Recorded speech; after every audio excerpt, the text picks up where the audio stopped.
Okay, so I think I put a filter on here and I didn't mean to do that. Is that something's different? I don't know what I did. Um, but anyway, the light's different somehow. I don't know. I don't know. Sorry, I don't know. I don't know what I did. Okay.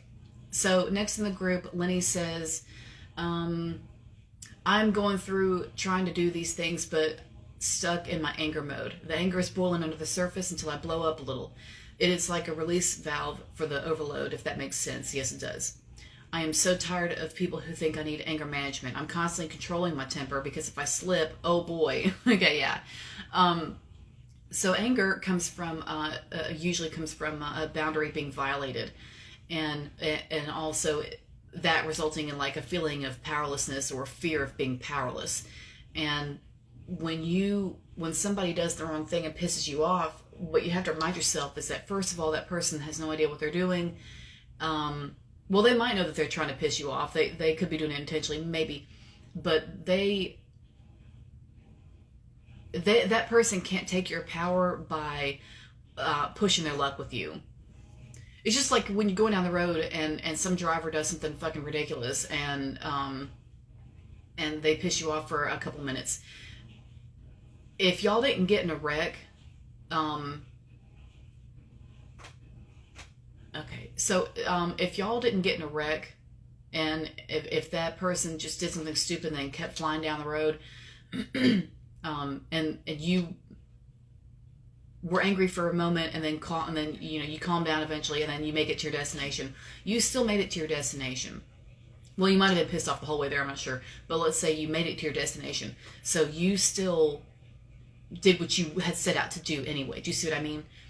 Um, and so that person doing what they did, even though they did push a boundary, they did violate a boundary, they did do something stupid that made you angry, your day still continued like it was supposed to.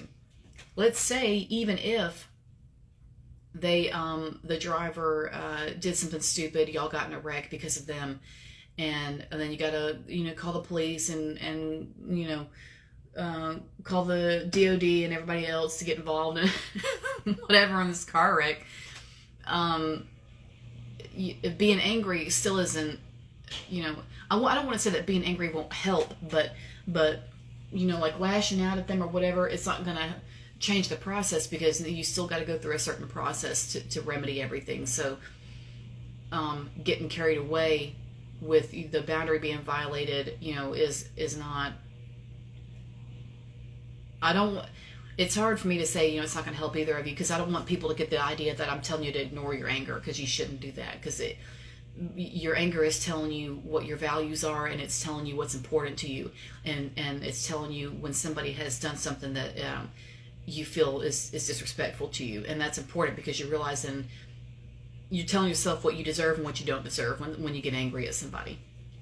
So I don't want to say ignore it, but your life is going to go on because they can't really, the person who's pissing you off cannot really take that power from you.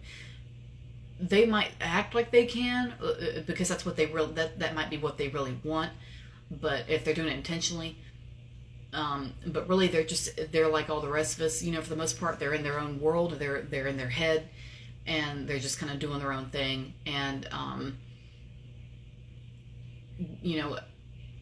that losing the boundary, your boundary can still be there because your power is still there, because you haven't handed over your power to anybody, unless you like totally just lose control and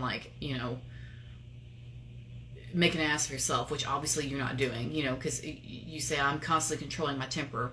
So I know that you're doing the right thing anyway, but you don't need anger management. Anger management, I think, I mean, I'm sure some people benefit from it, but I just think that it's not good to ignore it because a lot of people will tell you to ignore it.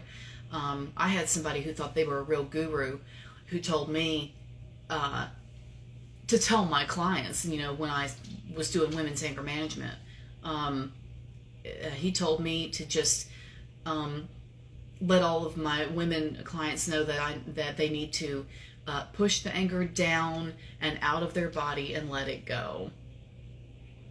And he's full of shit because that's not how you do that.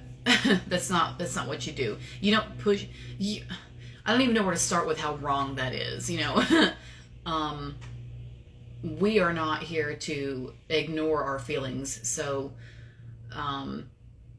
that's not the way to do it. But and yeah, it is like a release valve. That absolutely makes sense. But I would say if it was me, and I've had problems with anger in the past, like where I would just explode, and I know how that feels, and I had to remind myself. It took a long time. It took a lot of soul searching, but I had to learn and I had to teach myself that my power was not being handed over to that person, and my whatever else about me that I thought I was losing, was not in that person's hands unless I placed it there. So you can, it's okay to get mad. It's healthy to get mad. That part is normal. I'm not going to tell you to not get angry, because that's not, I don't believe in that. I believe you should get angry.